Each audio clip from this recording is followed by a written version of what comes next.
Hey everyone, great to be back here again for another edition of Azure Spring Clean. Wonderful to see this great community event keep going from strength to strength. This is the 2025 edition, and in this session I am going to be talking about maximizing your cloud efficiency and cost savings with Azure FinOps. Brief intro from me, for those of you who don't know me, Michael Durkin. I'm an Azure MVP, solutions architect. I've also written LinkedIn learning instructor courses. I'm a speaker, and you can find all of my content on YouTube and on my blog, which I'll be sharing the links for later on. So we're here today to talk a little bit about Azure FinOps, and FinOps is something that can be applied to any cloud or to your on-premises environment. It's not specific to Azure, and the concepts I'm talking about here, while we're looking at Azure, can apply to any of those environments. So very important to note that that this isn't just a pure Azure concept that we're talking about here. So what is FinOps? Let's give the high level. FinOps, it combines financial management practices with operations, and it ensures that cloud spending is transparent, accountable, and optimized. In the Azure ecosystem, it helps businesses manage their cloud resources by giving that visibility into spending patterns, offering optimization recommendations, and also enabling financial governance. So I'm going to take you through my experience of Azure FinOps here, and there's lots of different ways that people look at Azure FinOps as a framework, but I'm going to look at this purely from the perspective of the solution architect and how we would approach Azure FinOps. And I can't speak for all of us here, but it's how I would have approached Azure FinOps in any of my engagements with my customers. So if we start off, we always start with the design, but before the design, there has to be something that sparks that design. And in my mind and in my experience, every design starts with one of two things. You've either got a big idea, and the big idea could stem from something like a startup company or someone who wants to revolutionize the way their business is doing things. Okay, it's a total shift, it's a total ground zero, build it from the ground up way of doing things. That's your big idea. The other one that's more common, that we would see a lot more with engagements with customers, is this concept. We're trying to solve a problem, or we're trying to create an optimization within our business for the way that our business operates. So we've done it this way. We think there's a better way of doing things. Let's try this. Let's try and solve this problem we're having. It may not even be a problem. Problem is I suppose it's an extreme method, but I'm going back to my one of my favorite movies, which is Moneyball, in which Billy Bean is saying, like, what is the problem we're trying to solve here? And I think that's always the attitude that I would have coming at this as well. So in my mind, the design is where that FinOps journey starts. Okay, so you've got your idea, you want your system to work in a certain way, or your infrastructure to operate in a certain way. And effectively what's going to happen, you're going to come down to, okay, we're going to need different phases of this project. Okay, that's always going to start with a development phase, and that's effectively your POC phase. That's a proof of concept to show a functionally working representation of that environment. And in reality, development and quality assurance are two things that are tied together. The development phase is, as I said, the POC phase. That's where the starting point is. That's where we prove that the vision that the customer has given us and the services that we're deploying and the way we're designing this in conjunction with them, based on your statement of work, based on the original client tender or proposal that they've requested, based on their requirements, that's what's built into your development and quality assurance. The development is, okay, we can do this. Here is how we're presenting it to you. Your quality assurance then comes into your integration testing and how they would see, their general functional requirements of this environment and of this solution that they have asked you to develop for them working. Okay, we then move on from there and we get into user acceptance testing, and that's where the kind of non-functional stuff comes in around bringing your users, bringing your workforce, bringing your testers into the environment, making sure that we've covered every single ground. And that goes down to things like compliance and, you know, governance and all that sort of stuff as well. Okay, so, and eventually then you're going to move forward into production. Okay, but if we take a step back all into the development environment, and as I said originally, statements of work and RFPs, the first thing we're going to look at here is, okay, a predicted usage. Okay, how is this system going to work? Okay, and predicted usage is an important, very important thing in the FinOps journey, because what we're trying to get out of predicted usage pattern is, okay, what sort of patterns are you seeing? So as we can see here, we're looking at this across a 24-hour day, and we're looking at, for example, a retail site as an example. Okay, so you've got a pretty lull here up to 5 a.m. Suddenly you're going to get a little bit of a jump up to about 8 a.m. as part of the world wakes up. Then you get a peak that comes in here, it's another jump, and then all of a sudden you're in peak performance for a number of hours. So that could be like, you know, a 7-8 hour, and then it'll drop off again and it'll go down to your regular, and it'll come back around, the day starts again, and you're back on this performance. And it's important to look at this, and we're going to talk about this a little bit later, about how this relates to FinOps and how this is all about the predictability of what we're trying to do with the services that we're deploying. Okay, so we'll come to that in a second, but I want to just move on here. You've got that, you've got your RFP or your tender, you've got all of your requirements, be they functional or non-functional, and there's going to be security requirements built in there as well. But ultimately, you're going to lay down a design, and your base level design for your application is going to have, okay, it's going to come from your development teams as regarding, okay, we're going to need containers to make this work, we're going to need APIs to make this work, we're going to need storage in the back end, we might need some caching there, so that's where our Redis comes in, but we're also going to need other stuff. We're going to need logging, we're going to need the app insights, we might need immutable log storage to store our logs for, you know, a certain period of time as per governance requirements. Then we're going to need DevOps, we're going to need private DNS zones, and we're going to need virtual machine scale sets because we want to run private build agents as opposed to public hosted ones as well, because we want more control in that environment. And within all of that, then in all of these environments, you've got a key vault in there as well, okay, which is important for storing your certificates, your secrets, all that sort of thing. Okay, so that's kind of a first view that we're looking at. Okay, but the first view of that really comes from the pricing calculator. And in Azure, when we talk about these environments and trying to predict these, the first thing that they're going to ask when we look at development and look at the POC is, well, how much is this going to cost? Okay, and what I'm going to do here is I'm going to jump over to the pricing calculator. So if you, pricing calculator, quite simple, put it into Google or whatever your favorite search engine is, and you're going to come into the pricing calculator. You can log into it to save all of your estimates as needed. But basically what this is doing is it's giving you all of the popular services and all of the services within Azure to build out that full cost model. Okay, so we scroll down here a little bit, and as you can see, I've kind of pre-populated a little bit of cost here. Okay, now based on the diagram I showed you in the last slide, again, I've just taken all of the different services that we're talking about here. So our core app services like APIM, our containers, our Cosmos, our Redis for our caching, we need our storage accounts in Key Vault, we might need a SQL database, we might not. But then as we get down, then here's our monitoring for our log analytics, and then we get into DevOps and virtual machine scale sets. So as you can see, and I'm basing all this on East US Azure region, and I'm basing it on the base level SKUs as well. So as you can see, we've got a kind of a low ball here. Okay, we're talking about the lowest level of SKUs that we want to do.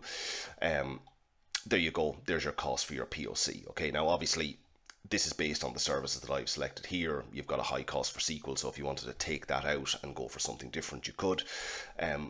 But that gives you an idea of the pricing calculator.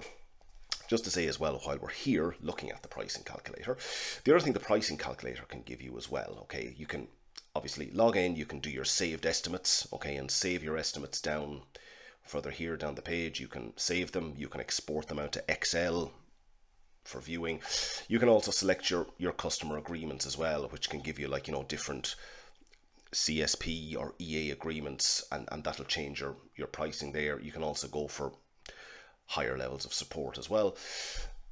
Coming up here though, the other thing is the pricing calculator will give you some really good example scenarios as well. So for example, we're looking here and we've got advanced analytics on big data. We've got an enterprise data warehouse here showing all the services.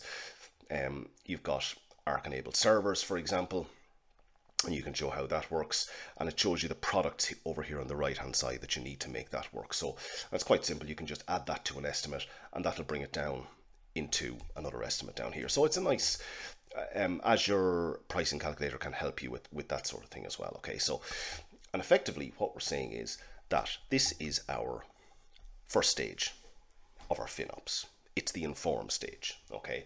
And this is the stage where we're setting up, we're identifying the sources, we're identifying where our cloud cost and our cloud usage is going to be. We're trying to identify the efficiencies that are there, okay? Because effectively what we're talking about here is that our development environment should cost us a little, okay? Our quality assurance environment should cost us in or around the same because it's only really there for functional testing.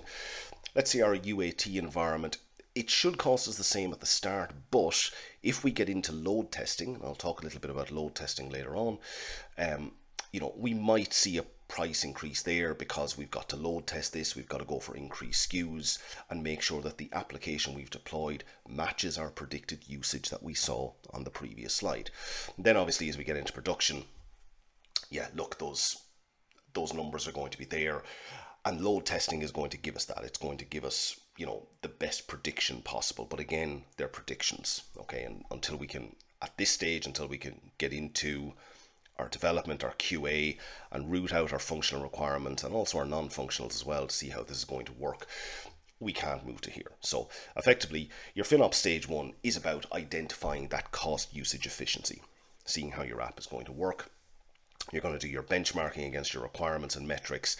There's going to be forecasting, and effectively what you're trying to do here is you are trying to drive the return on investment. So you're trying to say that this project and this solution that you're trying to put in is going to give us a return on investment because it's going to make our business and make that solution a lot more efficient than it currently is, and then more efficient than the current solution we have maybe as well. Okay, so obviously we're at this stage, we know what we're going to do. We've now got to create our Azure subscriptions, and the first thing we'd be doing in those Azure subscriptions from a cost management perspective is we need to start visualizing. Okay, so this is where cost management in Azure comes in. So you have the opportunity to visualize and analyze your usage patterns, your spending. But the other thing you're doing with that is you're creating your budgets and your alerts. So if we go back, let's say, to our cost management for a minute, we can briefly see here, what was my cost in the end? I need to go back into my company here. Okay, there it is. There's my $2,374.90, okay? Probably not going to be exact with that. You're probably going to put in $2,500, let's say, but you can apply that in a budget, and you can apply that budget to a subscription, and that's going to, and set alerts on that, so that if you're coming to a spending threshold, and you can set the budget alerts, actually, it's a really cool thing, because what you can do is you can set your budget alerts to show a percentage, okay? So you can define the thresholds, okay? And you can set alert thresholds. So if you get halfway through the month and you're at 50% of your budget, okay, that's a good scale because that shows that you're kind of on track. However, if you get halfway through the month and the prediction is you're going to be at 75% of your budget, that's a problem. And that's where you need to kind of pull this back a little bit and say, well, hold on a sec, we're spending too much here. Where is the burn? What I'm showing you here on screen now, I like this view, okay? And within cost management, this is, so you're grouping by your resource group name, your granularity is a daily, and you're stacking the columns. So you can see exactly, right? And obviously I've had to remove the resource group names here for privacy purposes, but you're seeing here, we had a pretty solid line going along, then we hit a bump, then we hit another bump, that bump continued, and we hit a very high bump for a couple of days. then we leveled off again, another little bump. So this could be down to testing or something like that, okay? But the important thing is that you're seeing that, you're predicting those costs, and you've got accountability for all of those costs, okay? If we move on then, let's move on to Azure Advisor. And what Azure Advisor can give you is, it can give you within the cost management blade, you can see the advisor recommendations that are available here. So we can see here, you know, you've got ones here about Cosmos DB reserved instances, you've got savings plans for compute, you've got VM reserved instances, you've got, you know, cost effective basic logs plans on several tables. These are the sort of things you're getting out of the Azure Advisor recommendations in the cost management blade. However, if we get rid of that and go over to the main advisor blade, you can see here, this is giving us a lot more in-depth information. And around the pillars of cost, security, reliability, performance as well, it's constantly tracking these. And I've always felt personally that Azure Advisor is probably the poor relation in the FinOps world. But you can see here, the insights that this is giving you are really, really important. It's almost akin to, if you look at the score system here, it's almost akin to the old secure score, and the secure score that's still in use for 365 and for other environments, where, you know, you're constantly trying to get to the highest secure score possible to give you the best security posture. Same thing applies here. Azure Advisor is trying to give you that and trying to optimize your environment. So really good tool, really important to look at it. Okay, and take a look and see what it's actually doing. So let's move on to next slide. So that's great. We're now dev complete, let's say. So we're now moving into quality assurance. But if we go back to my original slide here, okay, and what we're effectively looking at, we were only looking at an app environment, and in the pricing calculator we were only looking at that single app environment. But we've now got to move into system testing phases. We've got to move into user acceptance testing. So what does that mean? Well, it means a lot of things. It means you've now got to start making decisions. So what about your integrations? Your integrations are now going to have to come with the rest of your environment. If you've got an existing Azure environment that does other things in your organization, if you've got an on-premise corporate network, and if you're operating in a hybrid space. So, you know, all of those integrations need to come, and you need to make decisions on those. There's also licensing concerns here. Okay, what sort of licenses do you want these users to have? Load testing, I mentioned load testing because I think load testing is Azure load testing is a really good tool. I've done a previous video on this. I'll put a link in the comments, but Azure load testing is one of those really cool tools that, you know, it really helps with showing the flow of your application, how your application is performing through the different phases. And out of that, you're then into the situation of, okay, does my predicted usage chart work? What about reservations or savings plans? Okay, can I use them, or am I going to be able to use them? Scaling, very important as well. What scaling am I going to be able to use? And in general, your POC or dev environments are only going to operate in LRS. They're only going to operate in a single zone, in a single region. Now, all of a sudden, you're making the decision around availability zones, multi-region. What is the high availability profile? What do I need and what is suitable? Okay. And at that point, you're into this phase. And this phase is your optimize phase. What you're doing is, you're identifying those opportunities to improve your cloud efficiency. So as you can see here, our diagram has gotten slightly bigger. We've included an application gateway here.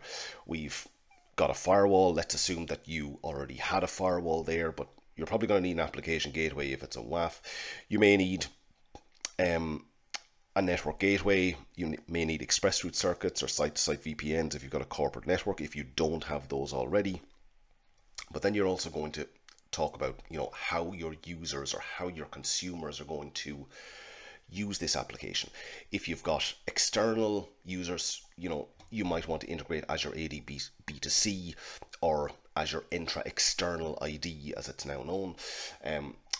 You may need Defender for Cloud to start looking at all of your different applying Defender for Cloud for all of the different services you've deployed. So you can get Defender for APIs, you can get Defender for containers, you can get Defender for Cosmos, Defender for SQL, Defender for storage, Defender for anything. You can get Defender for application gateway. Okay, the list goes on and on. But you're then into this case of, like, you know, you need to get those optimizations in place, but you also need to balance that with a good security posture. It's not just all about keeping down cost.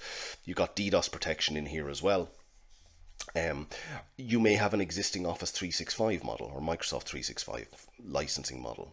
So, and again, I've talked about this before in previous presentations. That's how a lot of companies started off on the cloud journey. Let's dump the Exchange server, let's go to Office 365. So you've probably got existing Entra and you've probably got existing Office 365, which means you've got your identities.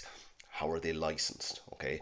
The other thing I've thrown in here is Azure Virtual Desktop, because you may want to have this as a secured environment. You may want to put AVD down here somewhere to have specific hosts that can only access the application either from an external perspective or from an internal perspective for your developers or things like that. Okay, so that's what we're talking about here in the optimize. Okay.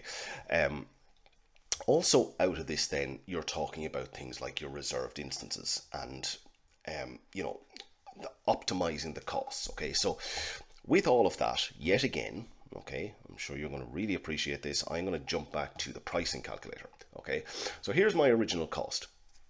There's my $2,374.90 again. So what I'm going to do now is I'm going to go and change these SKUs to kind of make them more production ready.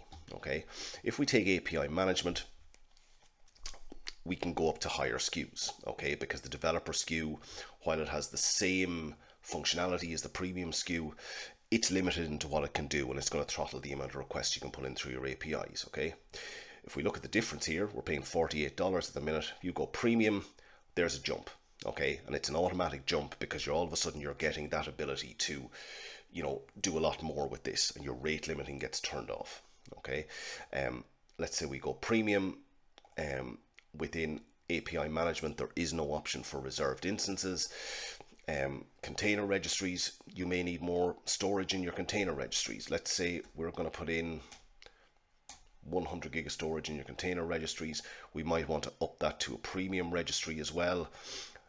All of a sudden now you've got questions here about whether you want to go geo-replication or whether you want to go zonal redundant. There's questions here about your container builds. Okay, so like, you know, how many CPUs are you going to need for a container build? How many seconds are you going to use per month? We don't know. Let's put that amount in. We've got data transfer types. You know, let's keep it across the same regions if we possibly can. Let's go to East US 2. Okay, not a huge uplift there. Cosmos is the one that we would be worried about, because, you know, what happens if we want to go multi-region right? We base this on 5,000 RUs. What happens if that goes to 50,000? All of a sudden then you've got a big uplift here, and yes, you can go in for reserved instances. So all of a sudden, if we just click that back, your $5,840 there goes down to $4,083. Okay, again, you're talking about, you know, getting the optimizations in as much as you can. Let's go down. See, our number is going up here already, and with that we haven't even added in any virtual machines. We haven't added in Azure Virtual Desktop, as we said. We haven't added in Defender for cloud, as we said, and for all of protecting our Cosmos and our APIs. Okay, so this is where you're getting into that optimize phase. The other thing that I'm going to come back to here is, are reserved instances going to work? Okay, that's the thing you need to ask yourself, because it's all very well saying that your reserved instance capacity is going to be there. Okay, but one of the things that you probably need to look at here, okay, and it's an important one, all right, is if we go back to our predicted usage chart. Okay, and let me just bring our predicted usage chart back up here again.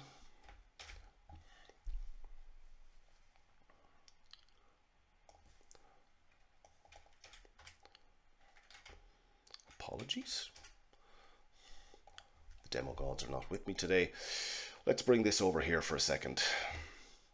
And yes, you will notice I still use Microsoft Paint, and I won't apologize for that. I still love the tool. If we look here, so how are we going to do our reserved instances here? Okay, because let's just say, for example, if we take something like our API management, okay, for our single API management instance that we're going to use at a premium tier, you're going to have one instance of it running, okay? But what is the demand going to be once we get up to here, okay? Now, if we come back to this, okay, and let's just very quickly show you what I'm talking about here, because I appreciate I'm rambling a little bit. We may want to go for additional units, okay? So let's say we need to go up to 3 additional units, okay, which is going to cost us that amount of money. However, and this is where things get a little bit funky, we're doing this and we need those 3 additional units for, let's just say, that's from 1 p.m. up to 7 p.m. Sorry, 8 p.m. So that's 7 hours. Is that 7 hours going to be over 5 days a week or 7 days a week? Let's just say it's 7 days a week. So let's say our 7 times 7 times 4. And let's say we only want to run those for 250 hours a month, okay? Doesn't apply to API management as much because API management doesn't have the reserved instance model there. But you can see where I'm going with this. The reserved instance model and the savings plan model means that you are locked in to those plans for the entire month, for your entire 730 hours, okay? So the cost management here and the optimize part of this is very important, okay? Especially when you're trying to price and when you're trying to predict. And that's where your scaling comes in as well, okay? Because don't forget, let's just say if we were running, and let's actually bring one up here, okay? Because we're in the pricing calculator, it's a good thing to look at, which is, let's look at app service, okay? App service, perfect example of this. Let's go down to our app service plans. Let's say we're going to go for a Linux app service plan. Let's say we're going to go for an isolated, okay? You know, how many instances do we need, okay? You know, how many hours are we going to need that to run for, okay? So what we're effectively looking at here, and again, let's go back up to our chart again. So how many instances do we need here to run this at a resting rate? How many instances do we need here? We're going to have to scale this up, and our performance testing will tell us what this is going to be. How many instances are we going to need here at peak?